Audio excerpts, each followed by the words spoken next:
നമുക്കിപ്പം TV പ്രസാദ് കൂടിയുണ്ട്. വളരെ പ്രധാനപ്പെട്ട ഈ മറ്റു ചില ചോദ്യങ്ങൾക്ക് കൂടി ഉത്തരമുണ്ട്. വരുന്ന സമയങ്ങളിൽ പ്രേക്ഷകരിലേക്ക് ആ ഭാഗങ്ങൾ കൂടി നമ്മൾ എത്തിക്കും. ഏറ്റവും നിർണായകമായ ചില വിവരങ്ങൾ ഇനിയും പൾസർ സുനി വെളിപ്പെടുത്തുന്നുണ്ട്. പൾസർ സുനിയോട് സംസാരിച്ച റോഷിപാലാണ് നമുക്കൊപ്പം ഉള്ളത്. നമുക്കൊപ്പം TV പ്രസാദ് ഉണ്ട്. TV പ്രസാദ്, ഈ കേസിൽ ആദ്യമായിട്ടാണ് പൾസർ സുനി എന്ന ഒന്നാമത്തെ പ്രതി ഏതെങ്കിലും ഒരു മാധ്യമത്തിന്റെ ഒരു ഒളിക്യാമറയിൽ കുടുങ്ങുന്നത്, ഒരു സ്റ്റിംഗ് ഓപ്പറേഷനിൽ കുടുങ്ങുന്നത്. നമ്മൾ നേരത്തെ ജാമ്യം കിട്ടിയ സമയം മുതൽ തന്നെ നിശ്ചയിച്ചുറപ്പിച്ചതാണ് പൾസർ സുനിയിൽ നിന്ന് ഈ വിവരം എടുക്കണം. പക്ഷേ പൾസർ സുനി വിട്ടുപറയാൻ തയ്യാറായിരുന്നില്ല. ഈ നിമിഷവും ഒരുപക്ഷെ ഈ കൊട്ടേഷൻ സംഘത്തിന്റെ പിന്തുണ പൾസർ സുനിക്ക് കിട്ടുന്നുണ്ടെന്ന് പൾസർ സുനി തന്നെ നമ്മളോട് പറയുന്നുണ്ട്. അതുകൊണ്ട് ദിലീപിനെ ഒറ്റക്കൊടുക്കാൻ തയ്യാറല്ലാത്ത പൾസർ സുനിയിൽ നിന്ന് ഈ വിവരങ്ങൾ എങ്ങനെ ശേഖരിക്കുമെന്നതായിരുന്നു നമ്മുടെ പ്രശ്നം.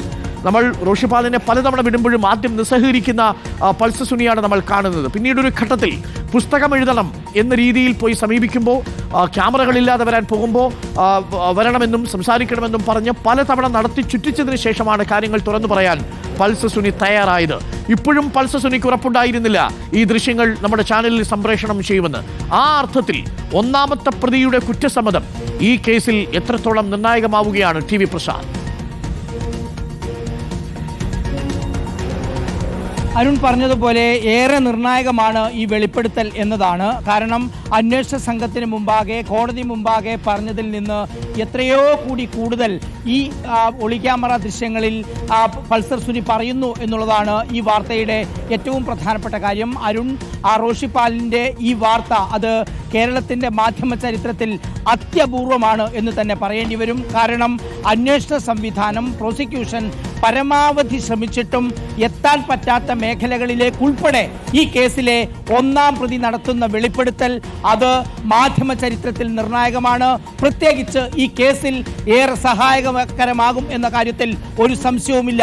ഈ വെളിപ്പെടുത്തലോടുകൂടി ഒരു കാര്യം വ്യക്തമാവുകയാണ് അരുൺ, ആ അതിജീവിത ഈ സംഭവത്തിനെതിരെ അന്ന് പ്രതികരിക്കാനും അതിനെതിരെ പോരാടാനും തയ്യാറായിരുന്നില്ല എങ്കിൽ മലയാള സിനിമാ ലോകത്ത് ഇതിലും ക്രൂരമായ ഒരുപാട് സംഭവങ്ങൾ 2017-ഇപ്പുറം നടക്കുമായിരുന്നു എന്ന കാര്യം വ്യക്തമാണ്. കാരണം ഒരുപാട് സംഭവങ്ങൾ സിനിമാ ലോകത്ത് ഇതുപോലെ നടന്നിട്ടുണ്ട് എന്ന് കൃത്യമായി പൾസർ സുനി വിശദീകരിക്കുകയാണ്. ദിലീപ് എന്ന് പറയുന്ന കേരളത്തിന്റെ മഹാനടൻ കൊടുത്ത കൊട്ടേഷനാണിതെന്നും 1.5 കോടി രൂപ കൊട്ടേഷൻ ഏറ്റെടുത്തതിൽ 70 ലക്ഷം രൂപ തനിക്ക് കിട്ടിയെന്ന് പൾസർ സുനി ഉറപ്പായും പറയുമ്പോൾ അതിന് രേഖകളുണ്ടാകും, തെളിവുണ്ടാകും. അത് കൊടുത്തത് ദിലീപാണെന്ന് സ്ഥിരീകരിക്കാനുള്ള കൃത്യമായ ഡിജിറ്റൽ എവിഡൻസ് എന്തായാലും പൾസർ സുനിയുടെ കയ്യിൽ ഉണ്ടാകും എന്ന കാര്യം ഉറപ്പാണ് അരുൺ. എന്തായാലും കേരളത്തിലെ സിനിമാ ലോകത്തെ ഞെട്ടിച്ച, രാജ്യമാകെ ചർച്ച ചെയ്ത ഈ കേസ് അതിന്റെ ഏറ്റവും നിർണായകമായ ഒരു വെളിപ്പെടുത്തൽ, ഒരുപക്ഷെ നടിയെ ആക്രമിച്ചതിന് ശേഷം ഏറ്റവും കൂടുതൽ ആളുകൾ ഒരുപക്ഷെ പ്രതീക്ഷിച്ചത് ഈ ആ പ്രതിയുടെ മനോഭാവം എന്തായിരിക്കാം അന്ന് രാത്രി സംഭവിച്ചിട്ടുണ്ടാവുക, അതിനുശേഷം എന്തായിരിക്കും സംഭവിച്ചിട്ടുണ്ടാവുക, ആ ഫോണിന് എന്ത് പറ്റി, ആ മെമ്മറി കാർഡിന് എന്ത് പറ്റി, ഒന്നൊന്നായി പറയുകയാണ് അരുൺ. യഥാർത്ഥത്തിൽ നമ്മുടെ ഈ വാർത്ത എന്ന് പറഞ്ഞാൽ നേരത്തെ പറഞ്ഞതുപോലെ സമാനതകളില്ലാത്ത ഒന്നാണ്. എന്തായാലും ഇത് നടിയെ ആക്രമിച്ച കേസിൽ ഒരു നിർണായകമായ വഴിത്തിരിവാണ്. കൂടുതൽ പ്രതികരണങ്ങൾ ഉണ്ടാവും, മറ്റാളുകളുടെ അടുത്തേക്ക് നമ്മൾ നീങ്ങുകയാണ്. എന്തായാലും റോഷിപാൽ നടത്തിയ ഈ ഒരു പോരാട്ടം എന്ന് പറയുന്നത് ഉറപ്പായും ഈ കേസിൽ ഏറെ നിർണായകമാണ് എന്ന കാര്യം ഉറപ്പാണ് അരുൺ. ഈ കേസിൽ ഒരു പൊതുസമൂഹം മുഴുവൻ അതിജീവിതയ്ക്കൊപ്പം നിലപാട് ഉറപ്പിച്ചതാണ്. റിപ്പോർട്ടർ TV തുടക്കം മുതൽ തന്നെ അതിജീവിതയ്ക്ക് വേണ്ടി നടത്തിയ പോരാട്ടം, ആക്രമിക്കപ്പെട്ട നടിക്ക് വേണ്ടി നടത്തിയ പോരാട്ടം യഥാർത്ഥത്തിൽ കേരളത്തിലെ എല്ലാ സ്ത്രീ ജനങ്ങൾക്കും വേണ്ടിയുള്ള പോരാട്ടമായിരുന്നു.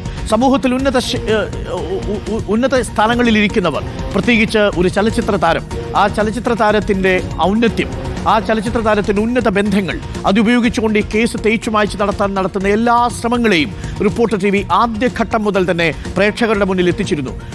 ഈ കേസിൽ ഏറ്റവും നിർണായകമായ ഈ തൊണ്ടി മുതലെന്ന് നമ്മൾ കരുതുന്ന ഈ ദൃശ്യങ്ങൾ അടങ്ങിയ മെമ്മറി കാർഡ്, ആ മെമ്മറി കാർഡിൻ്റെ ഹാഷ് വാല്യൂ പലതവണ മാറിയത്, ആദ്യം റിപ്പോർട്ട് ചെയ്തതും ജുഡീഷ്യറിക്ക് തന്നെ കളങ്കമുണ്ടായേക്കാം എന്ന മട്ടിലുള്ള ആ വാർത്ത ആദ്യം പ്രേക്ഷകരിലേക്ക് എത്തിച്ചതും റിപ്പോർട്ടർ TVയാണ്. ഈ കേസിൽ ഏറ്റവും നിർണായകമായ വെളിപ്പെടുത്തലുകൾ പുറത്തു കൊണ്ടുവന്നതും റിപ്പോർട്ടർ TVയാണ്. തുടക്കം മുതൽ തന്നെ ഒരൊറ്റ നിലപാടുമായി റിപ്പോർട്ടർ TV അതിജീവിതയുടെ പക്ഷത്ത് നിലയുറപ്പിക്കുകയാണ്. ഇപ്പോൾ ഈ കേസ് അതിൻ്റെ ഏറ്റവും നിർണായകമായ ഘട്ടത്തിലെത്തി നിൽക്കുമ്പോൾ പ്രോസിക്യൂഷൻ വാദങ്ങളെ ശക്തമാക്കുന്ന കൂടുതൽ ആധികാരികമായ തെളിവുകളാണ് റിപ്പോർട്ടർ TV ഈ കുറ്റസമ്മത മൊഴിയിലൂടെ പ്രേക്ഷകരിലേക്ക് എത്തിക്കുന്നത്. നൽകിയിരിക്കുന്നത്. ഇത് പൾസ് സുനിക്കിന് നിഷേധിക്കാനാവാത്ത വിധം പൾസ് സുനിയെയും 8ാം പ്രതിയായി ദിലീപിനെയും കുരുക്കിലാക്കുന്ന കുറ്റസമ്മത മൊഴിയാണ്. എക്സ്ട്രാ ജുഡീഷ്യൽ കൺഫെഷനാണ് ഇപ്പോൾ പ്രേക്ഷകർ റിപ്പോർട്ടർ ടിവിയിലൂടെ കണ്ടുകൊണ്ടിരിക്കുന്നത്. എന്താണ് 2017 ഫെബ്രുവരി 17 സംഭവിച്ചത് എന്നുള്ളതിന്റെ സമഗ്ര ചിത്രം ഇന്ന് 1ാം പ്രതിയുടെ വായിൽ നിന്ന് തന്നെ കേരളം കേൾക്കുന്നു. ഇത് നമ്മൾ സാധാരണ കർമ്മ എന്നൊക്കെ പറയുന്നത് പോലെ ഒളിച്ചുവെക്കാൻ ശ്രമിച്ച പല രഹസ്യങ്ങളും ഇപ്പോൾ ഇതാ ഒരു സൂര്യനെ പോലെ പുറത്തേക്ക് വരുന്നു എന്നുള്ളതാണ് പ്രേക്ഷകർ മനസ്സിലാക്കുന്നത്. സത്യമേവ ജയതേ എന്നൊക്കെ നമ്മൾ പറയില്ലേ, ഒരു പണത്തിനും വിലക്കെടുക്കാൻ കഴിയാത്ത നീതിക്ക് വേണ്ടിയുള്ള ഈ പോരാട്ടം റിപ്പോർട്ടർ ടിവി തുടരുകയാണ്. എന്താണ് റോഷിബ ഈ പൾസ് സുനിയുമായി സംസാരിച്ചത് എന്നുള്ളതിന്റെ കൂടുതൽ വിവരങ്ങൾ ഇനി വരുന്ന മണിക്കൂറുകളിൽ നമ്മൾ പ്രേക്ഷകരിലേക്ക് എത്തിക്കും.